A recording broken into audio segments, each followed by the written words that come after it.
What's up, friends? This is Joyful Noise Learning, and I'm Ashley. I'm a homeschool mom to 3. I'm the wife to a techie musician, and I've got my purple cup and I've got my purple pants on.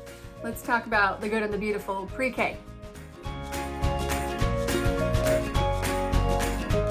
So many of you have asked about the good and the beautiful pre-K curriculum, and I would love to talk about it. This was my first year using the preschool book. I've used the other levels before, but my youngest son turned 4 last August, and he actually started it. I got it for him when he was about 3.5, and he was excited to start it. I was going to wait for him until he was closer to 4 to start it, but he did start it a little earlier when he was about 3.5. So that leads us to the first question you all asked, and that is, when do I use the pre-K? At what age do we use the pre-K? Great question. So if you're looking for a hard and fast number, I would say anywhere from age 3 to age 5. So if you want a number, there you go. But it really depends on your kid.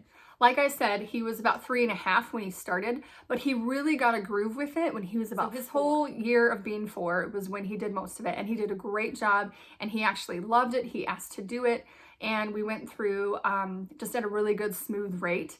And I think it worked really well for him as a 4-year-old. So I never pushed it for him. I never said, "You have to do your work today." No, I never did that.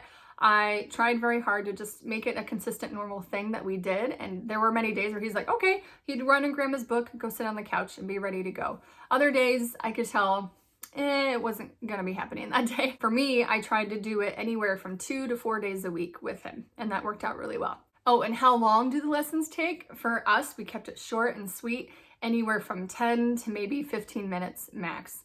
I didn't want to push his attention span much longer. I did read picture books to him in addition to the actual book, but I usually did that at another time. So it was either first thing in the morning when we were getting started or sometime around lunch. I would sit down with him and read just any picture books that we got from the library, and he really enjoyed that. Nope. Nope. Nope.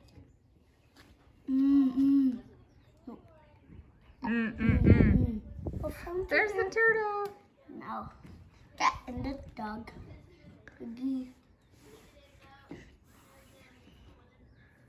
Good. No. Good.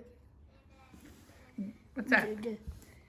Found the cat. Found the cat. Not a dog. Doggy. A lot of people asked about math level K, if we should add that in addition to this curriculum. I would say you don't have to. Don't feel like you have to, especially if you're using it with a 3 or a 4-year-old. If you're using it with a 5-year-old, then yes, I would say you could add math K with it. It's not something you would have to do, and definitely wait until they're actually fully in kindergarten to use that math level K. The curriculum does include some math, but it's very super basic. It's basically counting, learning, number recognition, and money as well. So you learn a little bit of the basic money facts, but that's about it. And that's really all they need at that age too. The other question we got was, what is the pre-K versus the primer level like? And this is a great question. And I haven't used the primer myself yet. I'm looking into it right now to see if I should use it for my youngest child next year.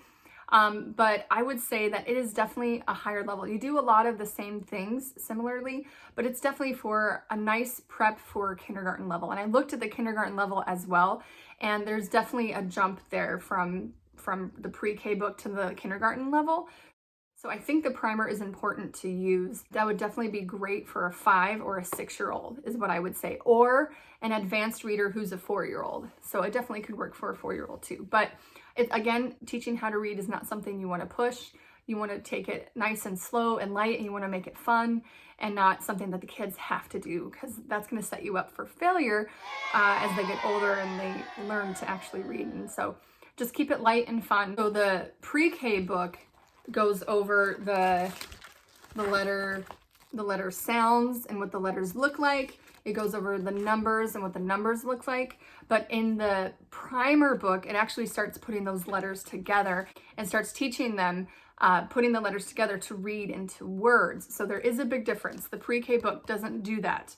It's only the actual alphabet and the letter recognition, and it was great for my son. He really loved it and really caught on really well. So what are the cons? Like, we've talked about the good things about it, but what are the not so good things about the good and the beautiful pre-K? The pre-K book doesn't include anything more than phonics and math. That's really about all you're getting. There is a little bit of art in there. You're looking at art appreciation. I almost said recognition.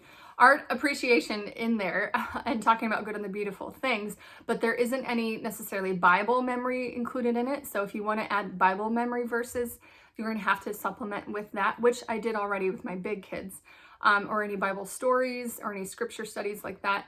You're going to have to add that. Another thing that wasn't in there was science or like nature study, which I like to include with my preschoolers. We don't do like science curriculum, but just nature study, just learning about the clouds and going outside and doing a lot of playing and looking at the grass and the dirt and getting your fingers into the mud, things like that. So it didn't include anything like that. And it also didn't include a lot of handwriting practice. There was a few times where you got to trace the letters, but the handwriting itself was not a lot of practicing. So you'll want to get things called Doodles book from The Good and Beautiful or any other handwriting program that you want to use if you want to add more handwriting.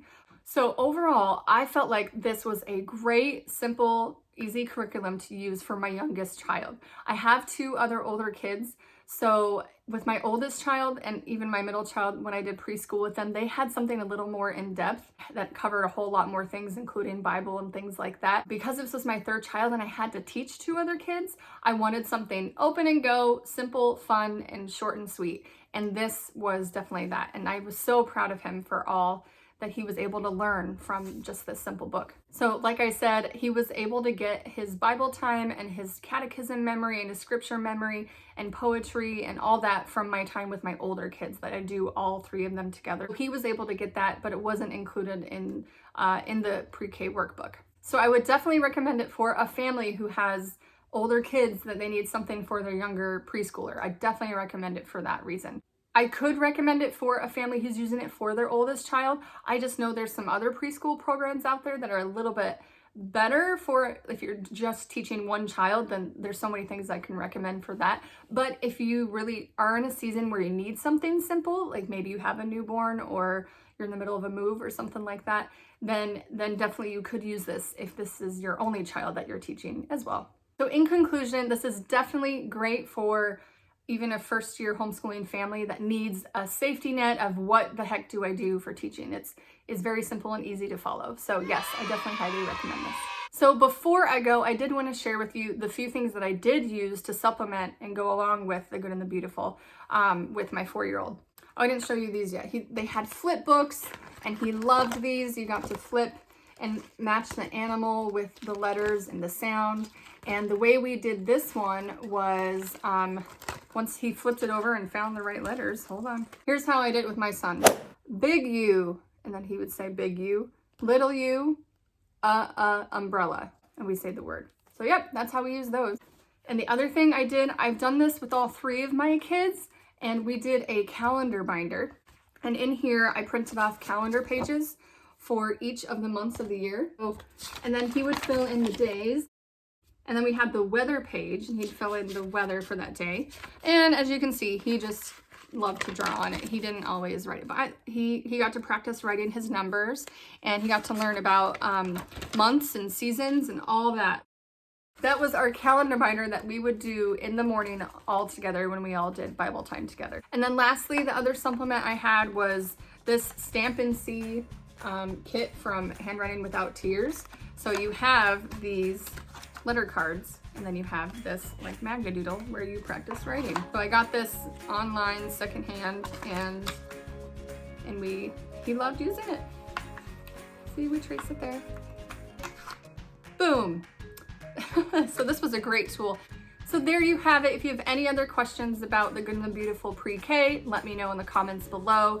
Be sure and subscribe. We've got some more review videos coming and how to homeschool videos. I'm going to be talking a lot about homeschool styles in the next few weeks. So if you want to join me for that series. Also, I have included in the link description below a free preschool resources printable for you guys. So if this is your first year homeschooling or first year with preschool, I have some awesome resources that I have used in the past with my kids that I want to share with you. So go ahead and get that link in the description below. I'll send that to you. It also includes a bunch of resources for new homeschooling moms for books that you can read to get yourself ready to do school at home. And thanks for joining me, and I'll see you next time.